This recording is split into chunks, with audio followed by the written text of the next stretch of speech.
ஆமை ஓட்டை வந்து கழுத்தில் அணிஞ்சு கொண்டால் வந்து எதிலும் வெற்றி கிடைக்கும். இப்போ இந்த கொடுத்துருக்க மிருக மாந்திரிகம் எல்லாமே இப்போ புதுசாக சேர்த்துருக்கோம். இதில் சில ரகசியங்கள் நான் மறைச்சிருக்கேன். இதை பற்றி நான் இப்போ சொல்கிறேன் என்ன பண்ணுறது அப்படின்னு சொல்லிட்டு.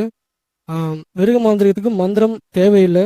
முடிஞ்சாலும் மந்திரம் ஜோம் பண்ணால் இன்னும் நல்லா பண்ணலாம், நல்லா ஹெவியாக பண்ணலாம், நல்லா பவராக ஒர்க் ஆகும் உங்களுக்கு. நீங்கள் மந்திரம் ஜோம் பண்ணாமல் பண்ணுற இடம் ஒரு 108 முறையாக மந்திரம் சொல்லிட்டு பண்ணும்போது நல்லாயிருக்கும். ஆமையை வந்து இடது கையில் எடுத்து வலது கையில் யாருக்காவது தானமாக கொடுத்தீங்கன்னா சின்ன செழிப்பு உண்டாகும். சரியா? யார் கொடுத்தா யார் வாங்குவா? கொடுங்க, நான் வாங்கிக்கிறேன். இந்த குறவர்கள் இருக்காங்க இல்லையா, குறவர்கள்ட்ட கொஞ்சம் அவங்க வாங்கிக்கோங்க. இந்த முள்ளமன்றி இது ரகசியமா வைக்கப்பட்டிருக்குன்னு போட்டிருக்கீங்க. இந்த சப்ஜெக்ட் நான் வரலைங்க, அடுத்து நான் வந்துடுறேன். அடுத்து பன்றியை பற்றி நான் சொல்லிடுறேன் சில விஷயங்கள் எல்லாமே.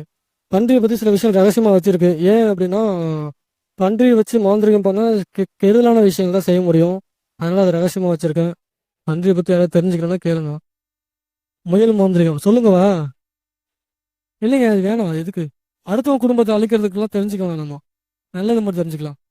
குருஜி குருஜி ஆமையில நிறைய வகை இருக்குங்க. அது எந்த வகை ஆமைன்னு எந்த அமைந்தாலும் பரவாயில்லைங்க. பரவாயில்ல. ஆமையை குறவன்ட்ட வாங்கி நம்ம இடது கையில வாங்கி வலது கையில கொடுக்கலாமா, இல்ல தானா வர எதுவாக இருந்தாலும் சரி, நீங்க கையில பிடிக்கிறது இடது கையில இருக்கணும். நீங்க பிடிச்சி வலது கையில வலது கொடுக்கலாம்.